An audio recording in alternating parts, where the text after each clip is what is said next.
Boa noite. No programa de hoje, a gente vai conversar com o professor Rodolfo Valverde, professor honoris causa pela UFJF de Música, e também com o professor Marcos Medeiros, o atual pró-reitor de Cultura da UFJF. Boa noite, gente. Boa noite. Boa noite.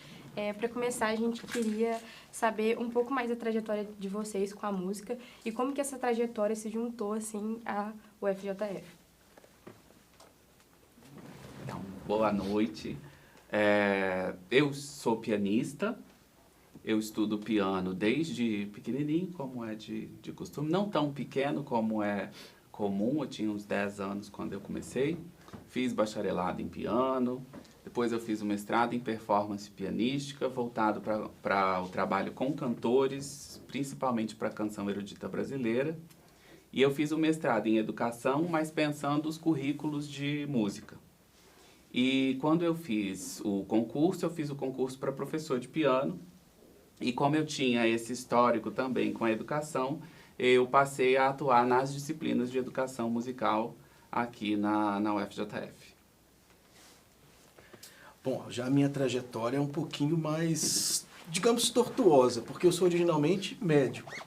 E eu entrei aqui na UFJF como professor da Faculdade de Medicina em 1995, como substituto, depois efetivo em 1997. Então já são 30 anos de UFJF.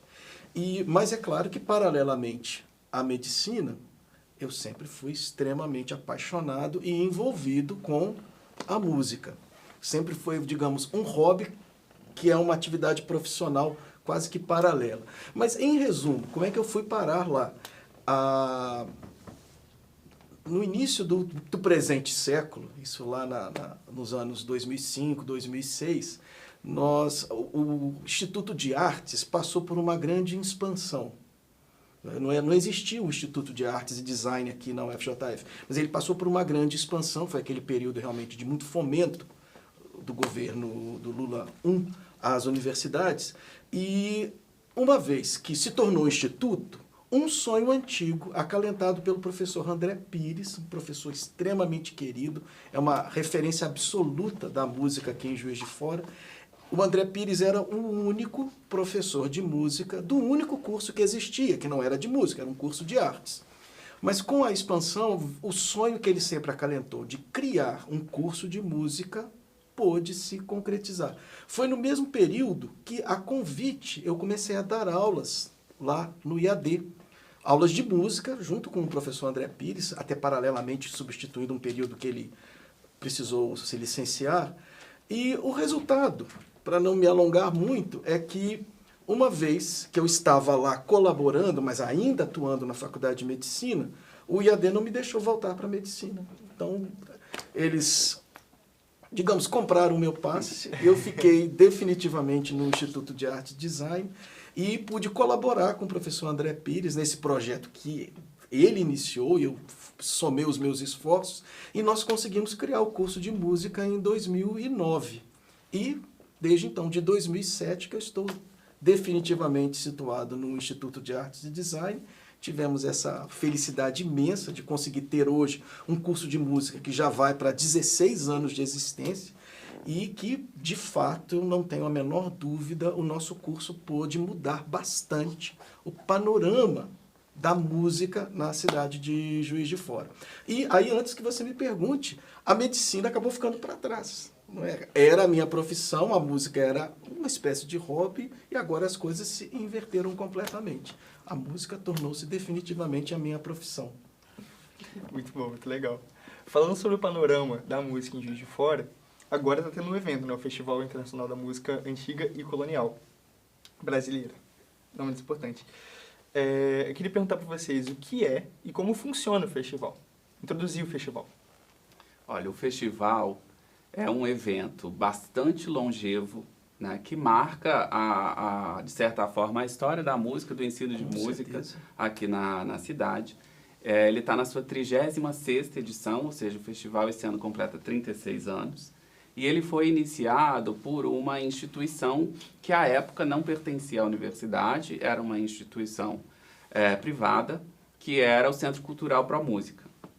Então, ele foi iniciado lá, os centros de estudos de música colonial brasileira, de música antiga, foram os primeiros movimentos no Brasil em torno desse tema, e esse é o primeiro festival brasileiro dedicado à música colonial brasileira e à música antiga. Então, ele é o mais antigo e longevo, porque não parou de acontecer em todos esses anos. Em 2011, o ProMúsica ele foi doado ao FJF, e desde então a UFJF tem se encarregado de continuar essa história, não só do festival, como do Centro Cultural ProMúsica, que passa a ser um órgão suplementar que está vinculado à Pró-Reitoria de Cultura da Universidade. Então, esse é um pouco da história do evento. É um evento muito importante no cenário nacional e internacional, ou seja, ele não é só importante para a cidade de Juiz de Fora, mas como ele foi o primeiro a reunir esses músicos, a realizar concertos com essa temática, ele é muito importante para a formação dos músicos que hoje estão em atuação no Brasil e fora do país. E é muito interessante dizer que muitos desses músicos que começaram suas carreiras aqui no festival, nessas últimas edições, voltam como professores do festival. Então, você vai vendo um ciclo se formando, né? E você perguntou como que o festival acontece. Nós temos uma série de atividades ao longo de mais ou menos 10 dias, que envolvem concertos com essa temática da música colonial brasileira, da música antiga, mas não somente. Eu tenho dito para as pessoas que a música que a gente faz, a música erudita, a música de concerto, para muitas pessoas hoje, ela é considerada música antiga, né? Tendo em vista o repertório, não é o conceito de música antiga com o qual a gente trabalha na história da música, mas a gente tem trazido também esse repertório, porque uma das grandes ações do festival é a formação de público. Então, aproximar as pessoas desse repertório. Então, não só da música colonial brasileira, da música antiga, mas também de outros períodos da história da música. E além de concertos, a gente tem oficinas, que são essas oficinas que formam os músicos, que colocam os músicos da cidade e aqueles que a gente recebe de fora em contato com os mestres, os professores renomados que vêm participar do festival. Nós temos palestras, né? O professor Rodolfo Valverde é um dos nossos mais frequentes palestrantes. Ele faz uma aproximação maior do público àquilo que vai ser apresentado em seguida nos concertos, ou seja, as pessoas que não estão tão acostumadas com esse repertório, que têm uma verdadeira aula com o Rodolfo, muito didática, que aproxima mesmo as pessoas desse cenário musical, que muitas vezes elas desconhecem. E é basicamente isso. A gente já contou com exposições. Então, o festival é uma festa que tem como tema a música colonial, como tema principal, a música colonial brasileira e a música antiga. E a gente, assim, consegue perceber a importância, né, como você disse, assim, do festival. Mas para vocês acham que falta um incentivo por parte da cidade para que a cidade se torne, assim, um polo mais musical? Isso vem, tipo, para os governamentais e coisas assim? Vocês acham que falta esse incentivo ou que está tranquilo? Uma coisa muito interessante em relação ao que o Marcos falou e que vocês até perguntaram, e tem a ver com o que eu respondi logo no início, quando você perguntou sobre a trajetória musical, é que o Centro Cultural ProMúsica sempre foi um símbolo da música e da cultura em Juiz de Fora. É uma trajetória de um relevo extraordinário. E o que motivou a doação do Centro Cultural ProMúsica para a universidade foi exatamente a criação do curso de música em 2009. Em 2011, o casal responsável, o criador, Dona Maria Isabel e o seu Hermínio, eles doaram absolutamente todo o Centro Cultural ProMúsica, com todas as suas atividades, com todo o seu patrimônio, para a universidade, para a gestão pela universidade. Isso responde um pouco à sua pergunta. Administrar, o Marcos vai falar melhor do que eu sobre isso, gerir esse patrimônio dentro de um contexto público federal, através de uma universidade, é muito mais complicado do que fora da universidade, como era antes. Isso, inclusive, mostra que o próprio festival ele teve que se adaptar a uma nova época, a uma nova estrutura, uma nova possibilidade de gestão. Mas você vê que aquilo que foi iniciado pelo casal Souza Santos continua. E nós percebemos como a formação de plateia foi fundamental para transformar o público de Juiz de Fora.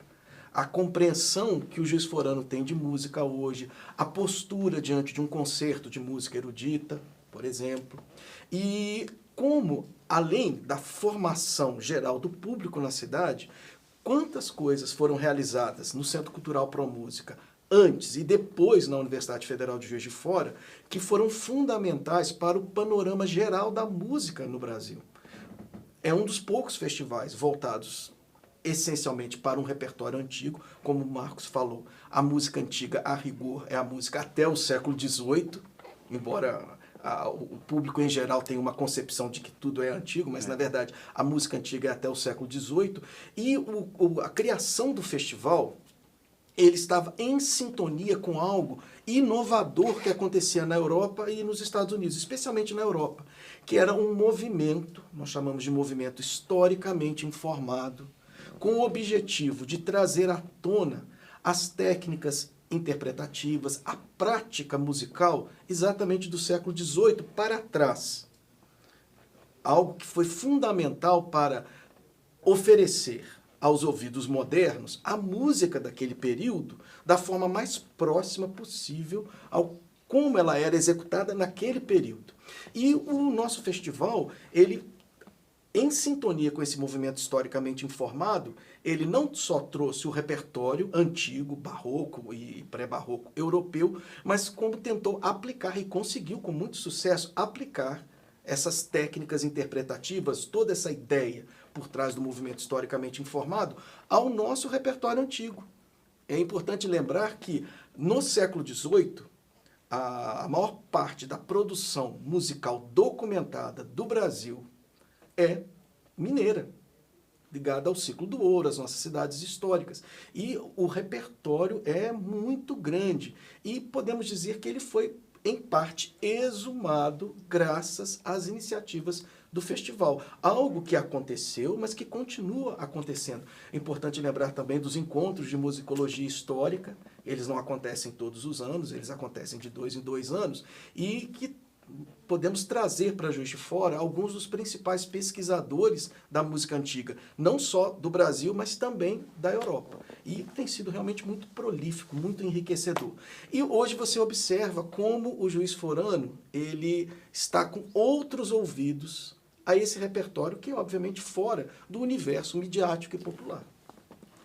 Sobre essa coisa de conservar e de manter esses lugares assim culturais, como é a Promúsica, e como a gente foi vendo ao longo dos anos alguns desses lugares, por exemplo, fecharem ou ter várias intervenções, como por exemplo, o CCBM, que teve o Mascarenhas Meu Amor, aquela coisa toda, por exemplo, Cine Palace, cinema de rua, assim. Como que é a responsabilidade de ter um órgão cultural, o Juiz Forano, assim, propriamente Juiz Forano, para resguardar, para não só resguardar, né, mas para usar ele, para criar ele, para remodelar ele? Como é essa responsabilidade? É um desafio muito grande, né? Por isso, esses órgãos, que também são administrados por esferas públicas, como é o caso da prefeitura, enfrentam grandes dificuldades. A gente está numa universidade diferenciada das demais. A Universidade Federal de Juiz de Fora ela foi a primeira de todas as universidades federais a criar uma pró-reitoria de cultura. E isso ela fez há 20 anos. Nós temos outras 3 pró-reitorias de cultura. A que foi criada em seguida, a nossa, foi criada muito recentemente, em 2013, que foi na Universidade Federal do Cariri, depois da Universidade Federal do Ceará e, por último, a Universidade Federal de Minas Gerais. Então, a gente está num ambiente universitário que reconhece a cultura como uma de suas áreas finalísticas. Ou seja, nós temos as universidades sempre focadas num tripé, que é muito falado, que é o ensino, a pesquisa e a extensão. A nossa universidade tem 5 pés, tem 5 áreas finalísticas, que é o ensino, pesquisa e extensão, a cultura e a inovação.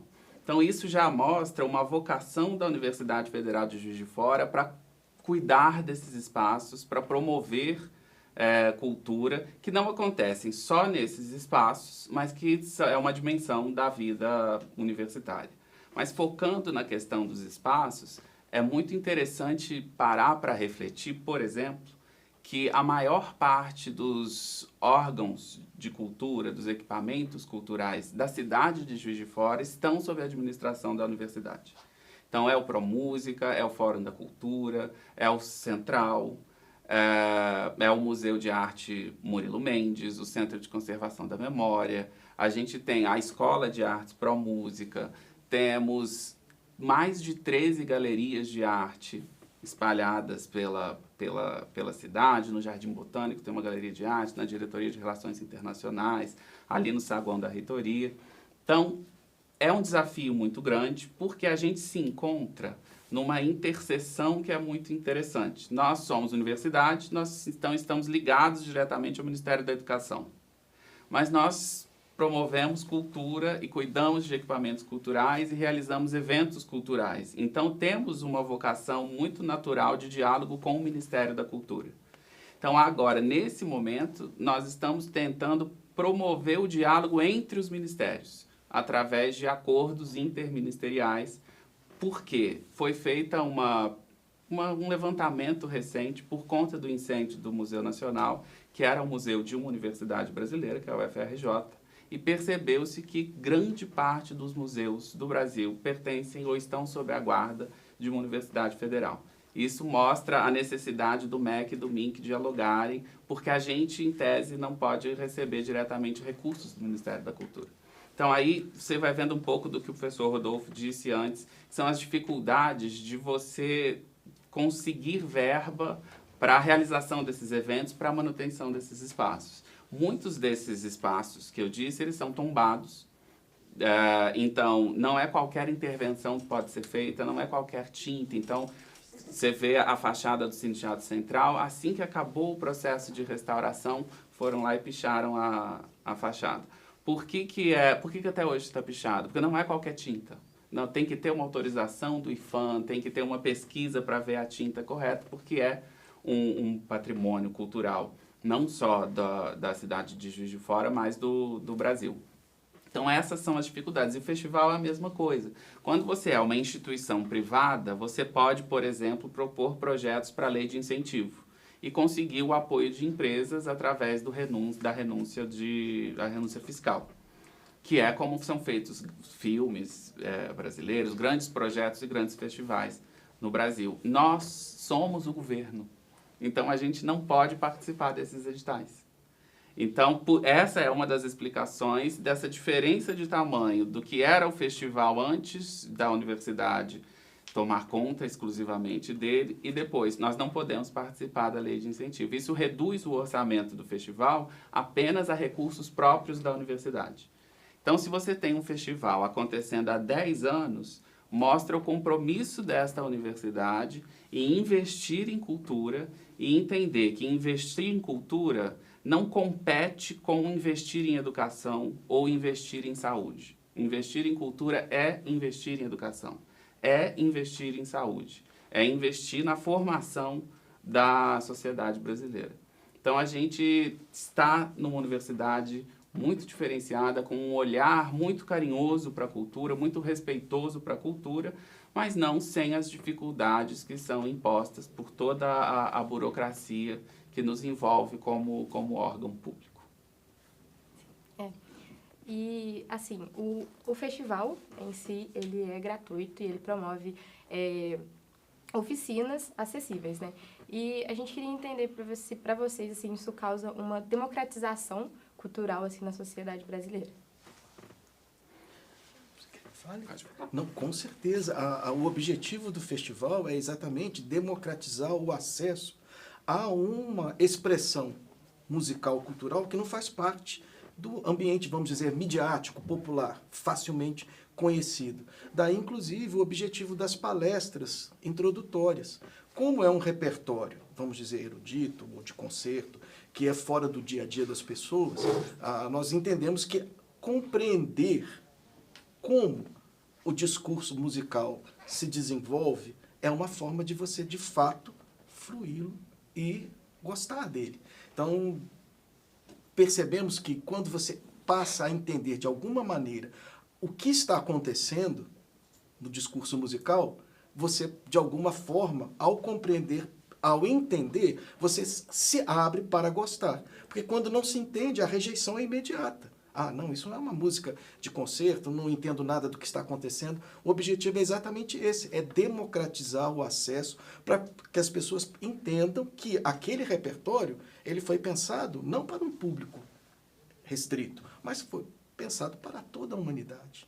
Todos nós temos a sensibilidade e a capacidade de entender e de fato, apreciar verdadeiramente. E nós notamos que o perfil da cidade de Juiz de Fora realmente mudou com o festival. Hoje nós já temos um público muito mais preparado, ávido para entender, para apreciar, para conhecer. A frequência é sempre altíssima nos concertos, as palestras também, previamente.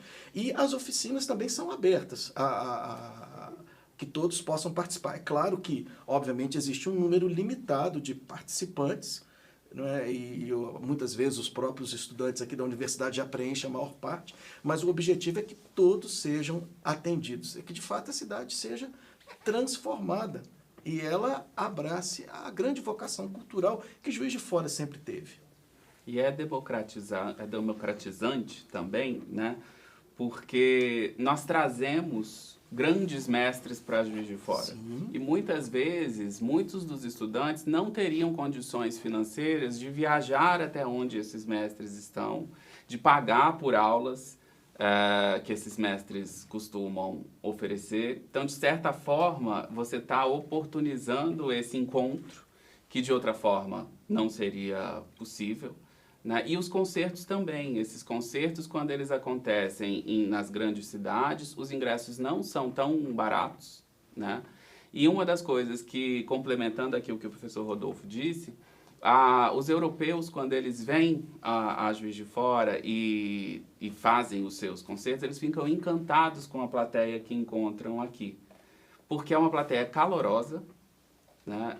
Que já é um pouco da característica do povo brasileiro, diferente da recepção da plateia europeia, né?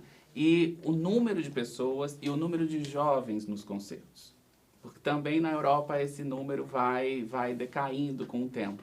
Né? E aqui não, por conta desse trabalho de formação de público que tem sido feito. Se a gente pensar, o Cine Teatro Central tem 1.751 lugares.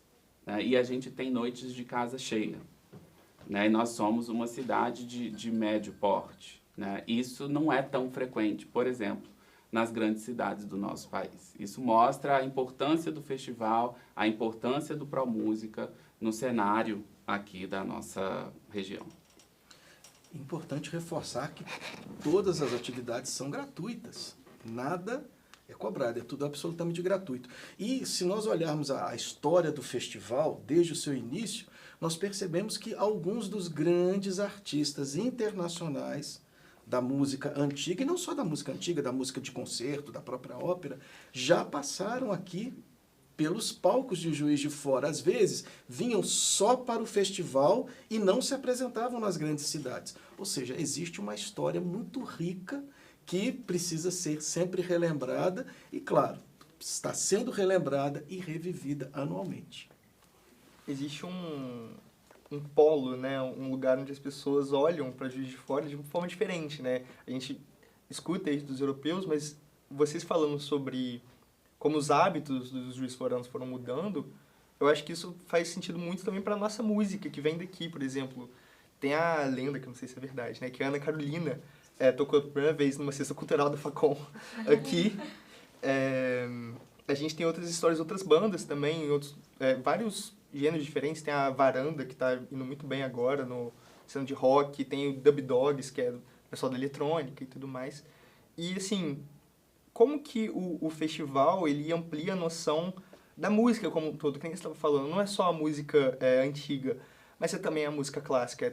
Clássica, assim, tecnicidades, né? Mas a ópera E aí, putz, talvez eu sou um artista de samba, mas eu quero escutar, eu quero ouvir. Eu sou um artista de um gênero eletrônico. Faço música no computador, mas eu posso ouvir o que as pessoas estão falando. Então, para além da música antiga, qual é o impacto, assim, da música no geral, sabe? No sentido de, você pode fazer isso também. É muito o Rodolfo vai poder falar isso muito melhor do que eu, porque é a área dele, inclusive, que ele leciona no curso de música.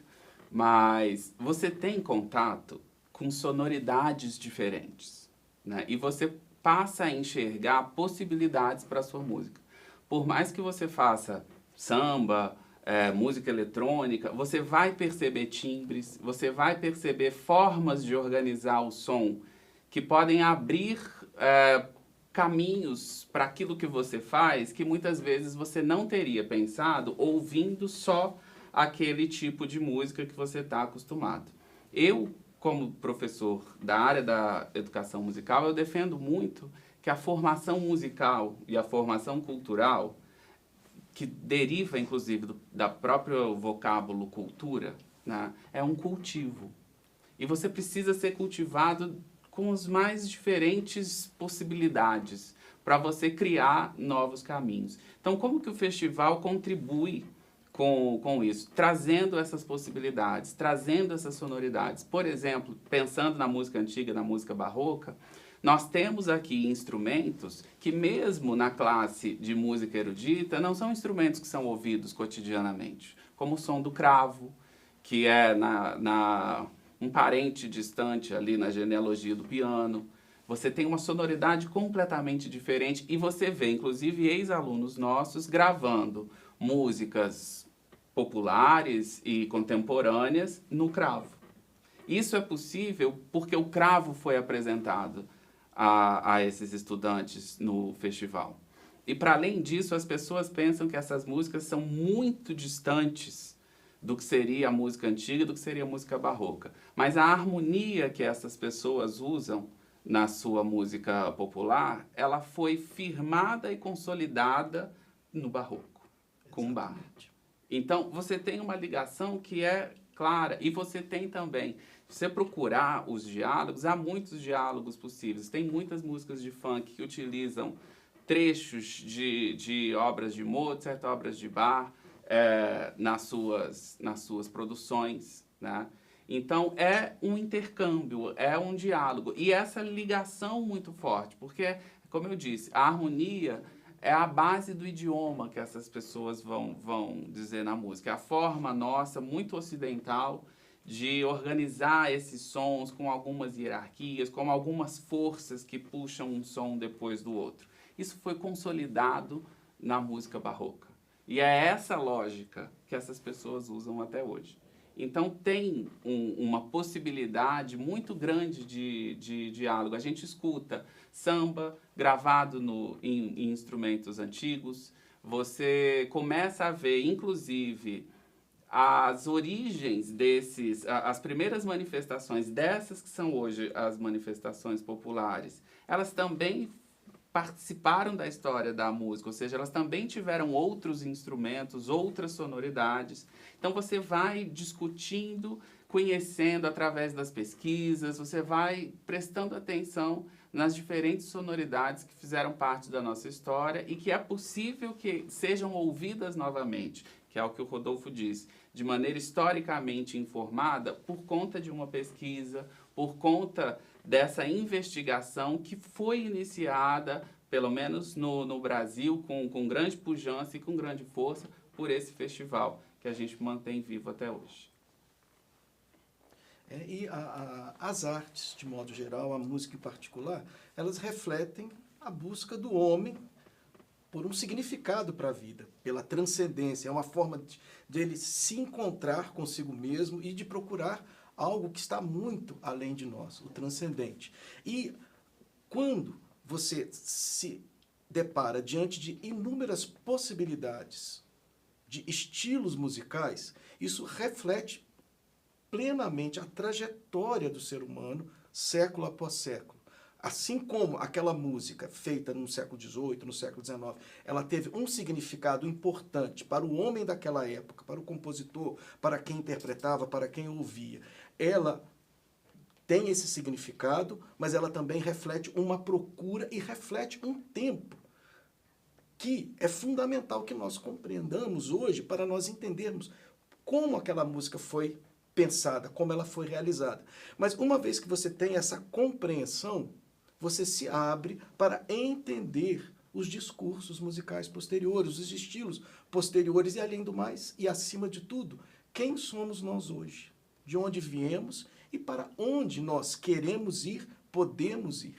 Há toda uma possibilidade universal que só amplia o horizonte quando você se abre, de fato, a beber de fontes tão diversas. E isso o festival é o seu grande objetivo e, creio, tem cumprido ano após ano. E isso junta muito com essa questão dessa democratização, né? Porque, assim, eu tenho um amigo que ele é DJ e ele já foi em um dos festivais. E ele falou, tipo, poxa, eu nunca tinha ouvido isso, tipo, nunca tinha presenciado isso. E agora eu consigo tirar isso e colocar nas coisas que eu faço. E eu fico, tipo assim, que, tipo, isso é muito legal. Porque é uma coisa que a gente nunca imaginaria que aconteceria e agora eu posso usar disso pra, tipo, melhorar mesmo cada vez mais, né, nos conhecimentos. Uma das coisas que a gente fala nesse processo de educação musical é que muitas pessoas não gostam porque não conhecem. Exatamente. Né? Então, é bem diferente você conhecer e não gostar e você não ter tido a oportunidade de compreender um pouco daquilo. Então, você traz essas possibilidades, mas também não é só trazer um concerto. Você traz informações sobre aquele concerto, você traz chaves para que as pessoas compreendam, porque é uma música muito diferente. A gente ouve muito quando os meus alunos vão fazer estágio nas escolas, né, de educação básica, os alunos falaram, nossa, mas essa música não tem nem letra. Porque muitas vezes, para o ouvido dessas pessoas, música é algo que tem letra. Elas nem escutam o que está por trás, que são aqueles conjuntos instrumentais que estão fazendo música junto com a voz. Então, você leva também o cognitivo humano, a psique humana, para buscar significados para além das palavras. E na música você consegue cristalizar numa forma musical mensagens que muitas vezes com palavras você não consegue, que te faltam palavras. E tem uma autora, que é a Suzanne Langer, que fala que a música faz a transmutação simbólica dos nossos ritmos internos. O que é isso? A música brinca com o acelerar do seu coração. E quando ela faz esse acelerar, você reconhece aquilo com aquilo que é similar na sua cultura. No nosso caso, ansiedade, suspense, mistério. Quando você faz um trecho bem pianinho, bem fraquinho, a sonoridade bem mais fraca, pode ser uma aproximação, pode ser um carinho, pode ser um suspense. Então, esses nossos ritmos, eles são todos simbolicamente criados na música. E isso criados na música antiga e muito criados na música contemporânea, na música popular. E o que os concertos e essas possibilidades todas fazem? Muitas crianças nunca viram esses instrumentos. E ao ver nos concertos, eles começam a ver aquilo como uma possibilidade. Eu quero tocar esse saxofone, eu quero tocar esse violino, eu quero tocar essa trompa. São instrumentos que não estão aí, né, no dia a dia. Muitas vezes estão na escola, porque tem fanfarras nas escolas, mas ninguém nunca viu sentido naquilo. E quando você vê um concerto, quando você vê uma situação de apresentação, as pessoas começam a descobrir que elas podem participar daquilo. E eu acho que esse é um dos objetivos do festival e um grande objetivo do processo de educação musical. Você não precisa se tornar um grande performer, um grande artista da música, mas você pode fazer parte. Você pode ser uma pessoa que escuta, que compreende, e você pode tocar. Não precisa ser para grandes plateias na Europa, mas você pode, todos têm direito de querer e de ter acesso à possibilidade de tocar um instrumento musical, que é um idioma que a humanidade fala, e que muitas vezes não está acessível para todo mundo, muitas vezes porque a imaginação não foi despertada para aquilo. E quando você vê um concerto, a gente vai fazer concertos no Museu Mariano Procópio, concertos no shopping tem também, e as crianças vão vendo aquilo como uma possibilidade, inclusive uma possibilidade profissional. Né? Então, esse é o grande espírito, é mostrar para as pessoas, isso existe, isso também faz parte da história de vocês e vocês podem fazer parte disso. Exatamente. A música ela não precisa necessariamente ser útil, né? Ela pode existir, assim. Essa é uma das coisas que eu mais achava engraçado, assim. Quando eu fazia aula de música, quando eu era criança, assim, de alguns instrumentos, eu ouvia muito alguns amigos meus falando, tipo assim, beleza, é legal, mas eu não vou ganhar dinheiro fazendo isso. Eu não vou ser músico. E aí parte dessa ideia de que a música, ela só existe como um hobby. Ela só existe como algo à parte, como... Nunca é o prato principal, né? É sempre o acompanhamento, a entrada. Mas acho que o que vocês estão também mostrando é que não existe essa obrigatoriedade, não existe essa necessidade, essa rigidez de se encaixar em algo, né? A música, ela pode só existir nessa vida. Ela não precisa ter uma função. Ela em si é uma função. Ela é uma atividade absolutamente humana, de expressão, né? E você não precisa ser profissional. Mas é também interessante que as pessoas saibam que se você quiser ser, existe essa possibilidade. Há pessoas que vivem de música no Brasil, há pessoas que vivem de cultura no Brasil. E as pessoas não têm conhecimento, mas a cada R$1 que é investido em cultura, R$3 voltam para o município. Isso é muito mais do que muitas indústrias. Né? Existe toda um mito em torno da Lei Rouanet, né, de que os artistas ficam mamando nas tetas do governo, não é isso? O agro, ele tem muito incentivo fiscal, mas muito maior do que a Lei Rouanet. E a Lei Rouanet é incentivo fiscal, é a mesma coisa. Você vai viver de Lei Rouanet? Não é possível, né? Essa imaginação que as pessoas têm, não é. Porque quando você faz um festival... e isso é muito interessante de se pensar também, você está movimentando uma cadeia produtiva gigante, que vai de hotéis, bares, restaurantes, gráfica, serviço técnico, de áudio, de captação de imagem. Ou seja, é toda uma cadeia produtiva que está sendo envolvida. Pessoas do ramo do turismo, profissionais que vão receber as pessoas no teatro. Né? Então, é uma cadeia produtiva imensa que está sendo movimentada.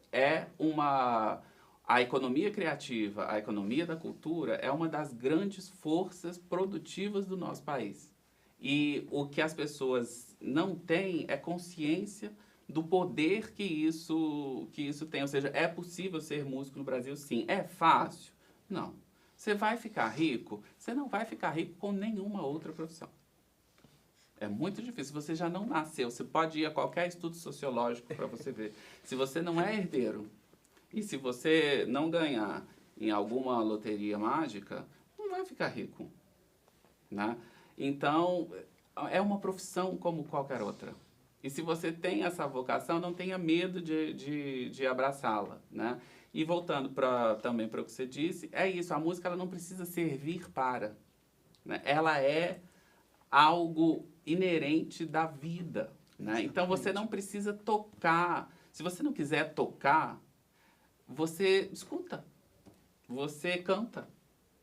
A música ela é um direito de todas as pessoas compreendê-la na sua profundidade, porque também muita manipulação e muita movimentação das emoções e dos sentidos é feita com música. Toda revolução envolve música.